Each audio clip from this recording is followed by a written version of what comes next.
to be looking at today is the intersection of two straight lines. So all we need to be able to do in general maths is we just need to be able to draw two straight lines on a number plane and find that point where the two lines meet each other, which is the intersection of the two straight lines. So let's have a look at some examples when I'm looking at this. Here I have a first example where I actually have a graph drawn. Let me get it up here. And here are my two graphs. I've got the graph of x plus 2y equals 4 drawn and the graph of y equals 2x minus 3 drawn. And the question is, where is the point of intersection? Well, it's very simple to see. We've got two straight lines. This here, where they meet, is your point of intersection. So we've got two values. The point of intersection is the point 2 and the y value 1. That is your point of intersection.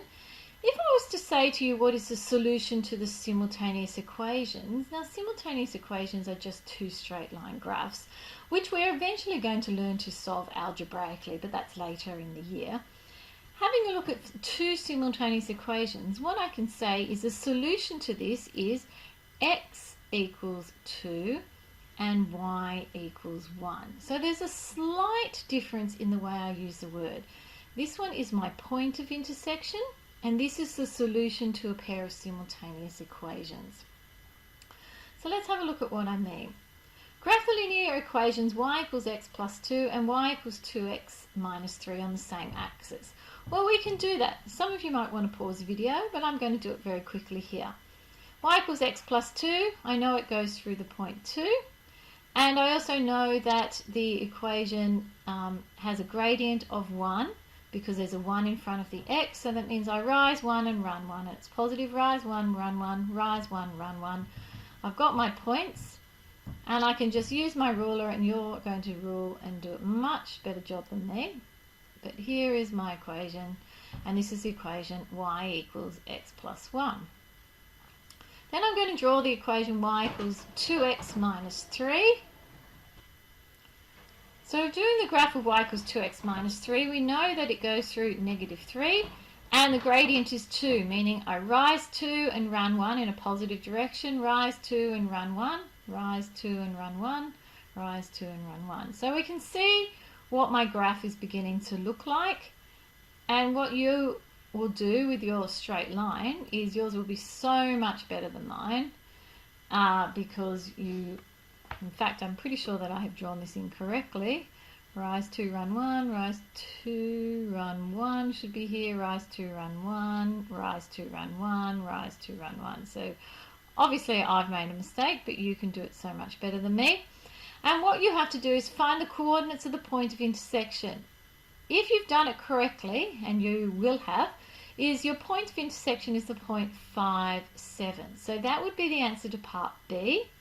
The answer to part C, right, the solution to the simultaneous equation, well, the solution looks slightly different, where we write out what the x value is. The x value is 5, and we write out the y value is 7.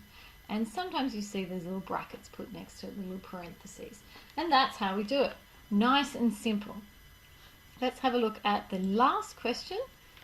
The next example, I should say.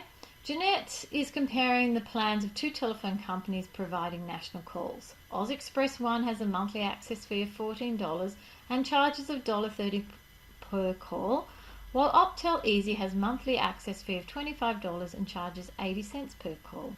The cost C of these plans can be represented by the following formulas, where n is the number of calls made.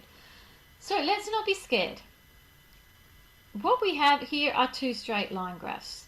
They are all both in the form y equals mx plus b. So we know that we can draw up a table of values and find the answer.